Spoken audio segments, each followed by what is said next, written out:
vous qui portez la foi, craignez Dieu. Et efforcez-vous d'employer un moyen de vous rapprocher de lui. Quiconque aura sauvé une âme, c'est comme s'il avait sauvé l'humanité entière. Oui, sachez que par un moyen simple et efficace, vous pourrez emporter avec vous le bonheur de ce monde et celui de l'au-delà.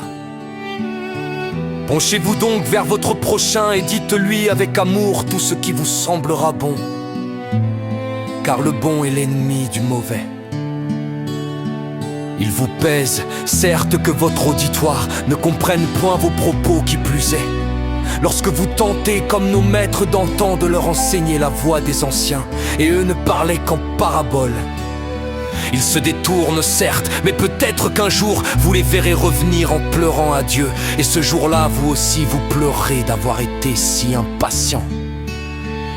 Dieu guide-t-il celui qui s'entête dans ses provocations, celui qui ne tend pas la main pour vous aider, celui qui ridiculise vos propos? Certes oui, car il guide qui il veut. Et combien avons-nous vu de rebelles entêtés finir leur vie par leur foi, ainsi transformés dans la joie et la guider?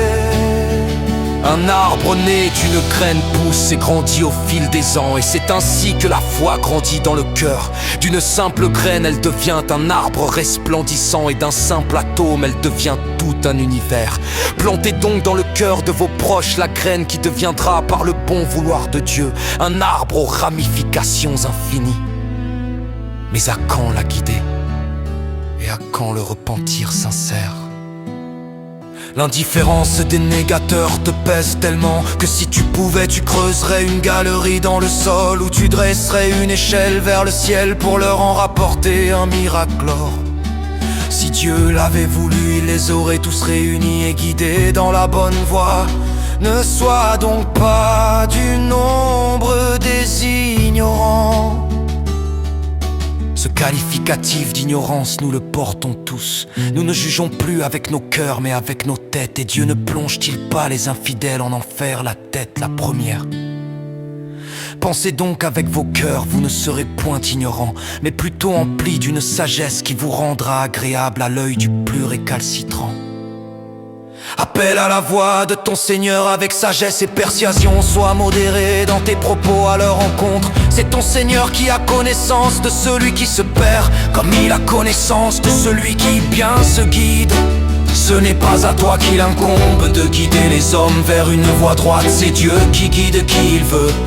Ne cherche donc pas l'approbation des hommes, ni la satisfaction de ton ego lorsque tu appelles à Dieu. Sois comme le planteur de graines, est-ce lui qui fait pousser un arbre, ou est-ce Dieu qui le fait? Borne-toi donc à planter ta graine, et qu'Allah nous guide.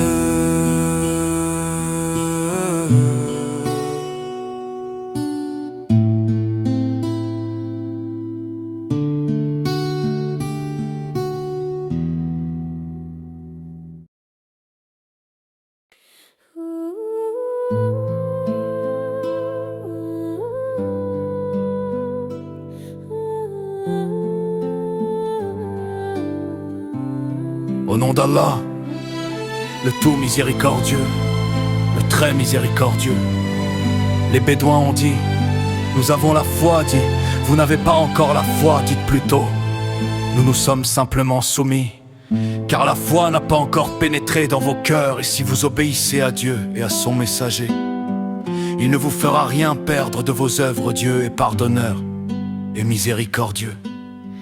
Qu'est-ce que la soumission sans la foi? Et qu'est-ce que la foi sans l'excellence? La soumission, la foi et l'excellence sont trois éléments imbriqués de la vie d'un musulman. Le musulman se soumet en faisant le bien par envie de satisfaire à Allah, et il le fait comme s'il le voyait, car il sait que s'il ne peut le voir, lui le voit. Il ne suffit donc pas de prier bêtement sans cœur, ni attention, ni même foi parfois. Lorsqu'un être se soumet à l'islam, il préserve ainsi sa vie et ses biens, certes, mais ceci n'est que l'étape seconde en réalité. Car si l'on se soumet, c'est après mûre réflexion. Car qui peut prétendre au rang d'Abou Bakr qui crut et se soumit sur le champ avec une sincérité exemplaire, avec l'engagement de tout sacrifier dans cette voie même. L'islam est simple, il nous demande de croire et d'accomplir de bonnes œuvres afin d'atteindre le haut rang du paradis céleste. Sache qu'il n'y a d'autre divinité que Dieu. Implore donc le pardon de tes péchés et de ceux des croyants et des croyantes. Dieu connaît si bien le champ de vos activités sur terre et votre demeure dans la vie future. L'islam est une religion de paix, mais cela ne veut pas dire que nous sommes neutres. Nous avons à nous imposer aussi afin de faire valoir nos valeurs qui sont universelles, comme la bonté envers les parents et les voisins, le combat contre l'oppression et l'injustice, le mieux vivre spirituel et matériel comme exigence, et le partage des savoirs afin d'imprimer en nos enfants la sagesse islamique qu'ils vivront pour le reste de leurs jours par la grâce d'Allah.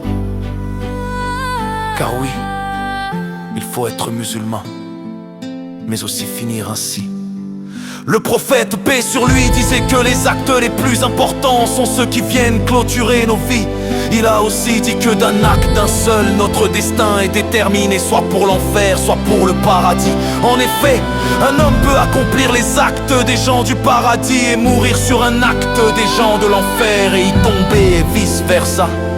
Chers frères et sœurs, je vous demande d'exprimer en vous la décision de vivre, mais aussi de mourir en musulman. Car sachez que celui qui emprunte cette voie va être éprouvé. Regardez nos frères et nos sœurs à travers le monde qui vivent des injustices graves au jour le jour. Frères et sœurs, le moment est venu d'agir et que la paix soit sur vous.